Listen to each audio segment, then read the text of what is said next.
आदाब। सबसे पहले तो मैं इन साहिब दीवान जो हजरात हैं उनको मुबारकबादी पेश करता हूँ और मुझे इस काबिल समझा मैं ये सदारत का बोझ तो नहीं उठा सकता, बहुत ज़्यादा वज़न हो गया मेरे कंधों पर और इसके प्राइस भी जो हैं मैं नहीं जानता हूँ। फिर भी मैं ये कह सकता हूँ कि यहाँ पर हमारे नए शायरों ने जो शायरी पेश की है बहुत बेहतरीन थी और मैं समझता हूँ कि वो ज़ोर कलम और भी ज़्यादा। बस कहना ये है कि आज के माहौल के मुताबिक उसकी कासिदी आपकी शेरों में होनी चाहिए। किसी ने क्या खूब कहा है कि ऐसे फनकार को तारीख नहीं अपनाएगी, कहते हैं कि ऐसे फनकार को तारीख नहीं अपनाएगी जिसने माहौल से घबरा के कलम पेश किया। तो साहब आपकी कलम में हालत हाजरा का मामला भी होना चाहिए। और एक शेर मुझे याद आ रहा है, इसका है शायद ये जॉन एलिया का शेर है। वो कहते हैं कि जो देखता हूँ वही कहने का आदी हूँ, जो देखता हूँ वही कहने का आदी हूँ, मैं इस शहर का सबसे बड़ा फसादी हूँ। तो आप फसादी तो न बने, कम से कम बात कहें हालत हाजरा की और वो शेरों में उसकी भी बात होनी चाहिए। मुझे यहाँ पर जो ये फ़राइज़ अदा करने के लिए कहा है उसके मुतालिक मैंने दो तीन अल्फाज, ये दो तीन बातें आपको मशवरे के तौर पे दी हैं। कोई गलत हो तो मुझे माफ़ कीजिएगा। अब मैं आपको मुझे चाहिए तो था ये कि मैं साहिब अहमदाबादी की कुछ किताब से एक आधी गज़ल या शेर में पढ़ता या हमारे सूफी साहब की किताब से एक शेर पढ़ता, लेकिन अब आपके हाथ की किताब है, आप ज़रूर देखेंगे और उनकी काविशों को उनकी काविशों की दाद देंगे। मैं साहिब अहमदाबादी ने जो हमारे मुतालिक बताया, हमारी फैमिली के बारे में बताया, और यहाँ एक साहब थे, आपने कहा कि ये साहिब हमारे ये तखल्लुस जो है वो कैसे आया।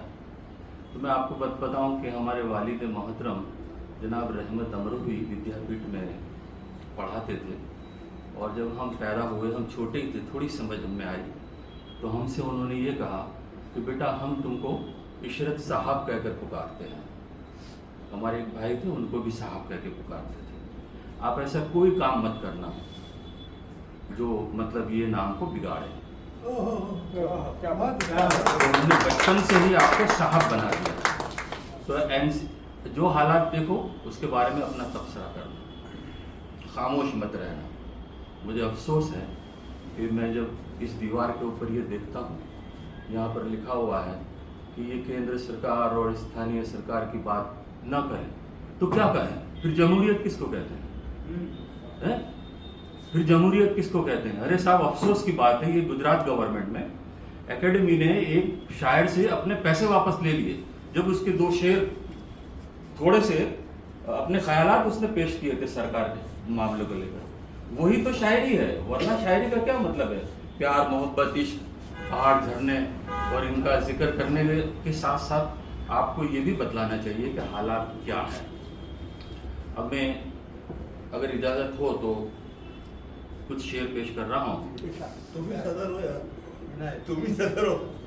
नहीं फिर भी इजाजत। हाँ, यूँ कहा है कि हक बात की गहराई में जो ध्यान करेगा, हक बात की गहराई में जो ध्यान करेगा भूलेगा नहीं उसको जो एहसान करेगा। हक बात की गहराई में जो ध्यान करेगा भूलेगा नहीं उसको जो एहसान करेगा। और होगा अगर न कुछ किसी खुददार के घर में, होगा अगर न कुछ किसी खुददार के घर में, कर्फ्यू के दिनों में भी वो रमजान करेगा। होगा अगर न कुछ किसी खुददार के घर में, कर्फ्यू के दिनों में भी वो रमजान करेगा। और ये शेर देखिएगा कि उर्दू अदब में उसको भी मिल जाएगी शोहरत, उर्दू अदब में उसको भी मिल जाएगी शोहरत, खातिर जो मेजबानों की मेहमान करेगा। उर्दू अदब में उसको भी मिल जाएगी शोहरत, खातिर जो मेजबानों की मेहमान करेगा। और इशरत तुम्हारे पास दलीलें तो बहुत हैं, इशरत तुम्हारे पास दलीलें तो बहुत हैं, ये भी कभी सोचा कि वो मीज़ान करेगा। क्या बात। हक बात की गहराई में जो ध्यान करेगा, भूलेगा नहीं उसको जो एहसान करेगा। और कुछ गज़ल जो मैंने जो आपको मशवरा दिया है हमारे नए लिखने वालों को, उसकी कुछ झलक इसमें आएगी कि मेरा इस शहर में अपना कोई रहनुमा नहीं है, मेरा इस शहर में अपना कोई रहनुमा नहीं है, मुझे एक खुदा बहुत है कोई ना खुदा नहीं है। मेरा इस शहर में अपना कोई रहनुमा नहीं है, मुझे एक खुदा बहुत है कोई ना खुदा नहीं है। और शेर है कि करो चाहे जितनी कोशिश, करो चाहे जितनी कोशिश, नाकाम ही रहोगे कि गुलों से तितलियां हरगिज जुदा नहीं है। करो चाहे जितनी कोशिश, नाकाम ही रहोगे कि गुलों से तितलियां हरगिज जुदा नहीं है। और ये खास तवज्जो का शेर है कि जमहूरियत की गुड़िया नोची है इस तरह से, ये हालात हाजरा की बात है, इस तरफ मैं आपका इशारा दे रहा हूँ कि ये बात आप में आनी चाहिए, आपकी शायरी में, आपके कलम में आनी चाहिए कि जमहूरियत की गुड़िया नोची है इस तरह से, सब खौफ में है कोई कुछ बोलता नहीं है। जमहूरियत की गुड़िया नोची है इस तरह से, सब खौफ में है कोई कुछ बोलता नहीं है। और चलो जाके इशरत ऐसी जगह पर बैठे, चलो जाके इशरत ऐसी जगह पर बैठे जहां गुफ्तगू में कोई जहर घोलता नहीं है।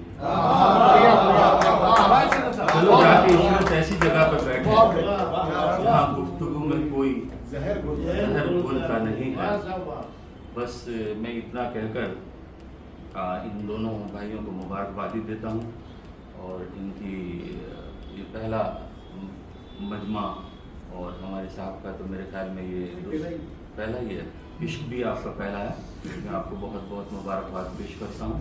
और जैसे नाचीज़ को मतलब ये इतना बड़ा मकाम दिया, उसके लिए मैं सुफियान साहब को और यूनुस साहब को बहुत बहुत शुक्रिया पेश करता हूँ। और मुझे ख़ास बात ये कहनी है कि यूनुस साहब के लिए कराची से हमारी एक बहन है और वो काउंसिल ऑफ कल्चर की डायरेक्टर हैं, तलत आफ्ताब आपा, हमारी आपा हैं वो। और उन्होंने यूनुस साहब के लिए कुछ भेजा है वहाँ से, शायद वो अगर ठीक समझे तो वो माइक से अगर सुनना चाहें तो आप सुना सकते हैं। क्या कहा? पूरा सुना नहीं मैंने, प्लीज जस्ट आपका मैसेज वो इंशाल्लाह वो सोशल मीडिया पे मैं शेयर कर दूंगा। हाँ, अभी ठीक है, वक्त भी कम है, सोशल मीडिया पे इंशाल्लाह अपन उसको यूट्यूब पे और इंस्टा ठीक पे है। शेयर करेंगे। बस मैं ये कहकर अपनी बात मुकम्मल करता हूँ कि ऐसे फनकार को तारीख नहीं अपनाएगी जिसने माहौल से घबरा के कलम बेच दिया।